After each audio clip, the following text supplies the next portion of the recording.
नमस्ते दोस्तों, स्वागत है सोच बाई सौरभ में। नाउ बांग्लादेश के जो फॉर्मर रिटायर ऑफिसर हैं, बताया जाता है कि एमडी यूनिस के काफी करीब हैं। ये लोग ओपनली बात कर रहे हैं कि जैसे ही भारत पाकिस्तान पर अटैक करेगा, बांग्लादेश नॉर्थ ईस्ट भारत का कब्जा लेगा। ये आप न्यूज देखिए, occupy north east if India attack Pakistan, Yunus government aided. अब आप लोग सोचोगे कि शायद बांग्लादेश को पता नहीं है कि भारत की मिलिट्री काफी ताकतवर है, जो पहले से ही टू फ्रंट वार की तैयारी करके बैठा है। लेकिन देखिए, यहाँ पर एक फॉर्मर मिलिट्री ऑफिसर बात कर रहे हैं जो आज के समय मोहम्मद यूनिस के काफी सपोर्टिव है। इनका प्लान ये है कि एक बार हम लोग उलझ गए पाकिस्तान में, उसके बाद बांग्लादेश को एक्टिव होना चाहिए और नॉर्थ ईस्ट भारत का कब्जा लेना चाहिए। ये लोग ये नहीं कह रहे हैं कि सिलीगुड़ी कॉरिडोर को कट करेंगे, ये डायरेक्ट नॉर्थ ईस्ट को कब्जाने की बात कर रहे हैं। आप एक बार सोच कर देखिए, ये लोग पाकिस्तान से भी ज्यादा रेडिकलाइज सोच रखते हैं, वो भी तब जब भारत बांग्लादेश के साथ कोई भी बॉर्डर डिस्प्यूट या किसी भी तरह के लैंड डिस्प्यूट तक नहीं है।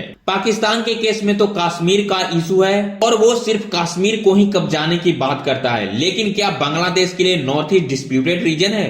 बिल्कुल नहीं। दोनों की बाउंड्री प्रॉपर डिफाइन है, मगर बांग्लादेश में बार बार ये आवाजें उठ रही है कि नॉर्थ ईस्ट इंडिया है ना, उसको कब्जाना है। इसलिए भारत में अब कहा जा रहा है कि टू फ्रंट वार को छोड़िए, थ्री फ्रंट वार की प्रिपरेशन करनी चाहिए। हम लोग टू फ्रंट वार की सोचते थे कि मान लीजिए पाकिस्तान अटैक करता है और उसी समय चाइना भी अटैक करता है, तो टू फ्रंट वार के लिए हमें तैयार रहना चाहिए। हालांकि हमारे जो फॉर्मर सीडीएस थे जनरल बिपिन रावत, वो 2.5 वार की बात करते थे। उसमें उस वक्त हाफ फ्रंट वार किसको बोल रहे हैं, किसी को समझ में नहीं आया था। लेकिन अब क्लियरली पता चल गया है कि हाफ फ्रंट इंडिया के अंदर ही है।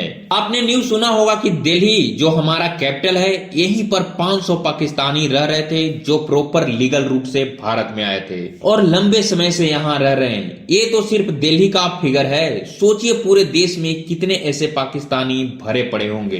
तो कुछ हद तक बिपिन रावत की स्टेटमेंट अब सबको समझ में आने लगी है, मगर अब 2.5 फ्रंट की नहीं, अब तो 3.5 की तैयारी करनी होगी, क्योंकि बांग्लादेश को हल्के में नहीं ले सकते।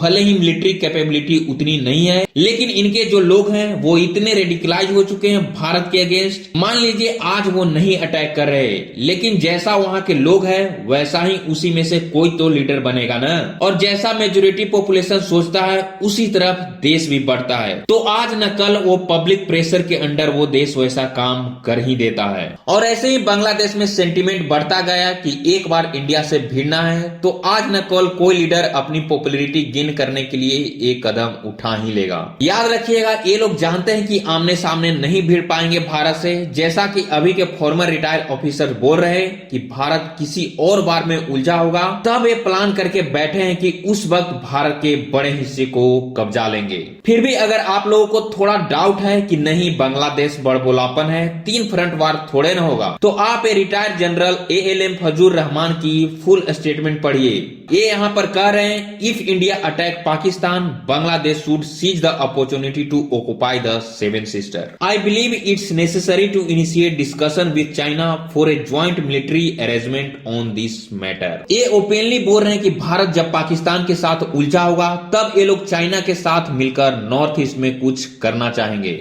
और ये लोग को अच्छे से मालूम है कि चाइना अरुणाचल प्रदेश को तिब्बत का पार्ट मानता है, तो वो ऐसे मौके का फायदा भी उठा सकता है। तो हमें एज ए भारतीय अब सोचना होगा बांग्लादेश के बारे में, वरना हम ये सोचकर बैठे रहे कि नहीं बांग्लादेश हमारा क्या ही बिगाड़ लेगा, फिर भुगतने के लिए तैयार रहें।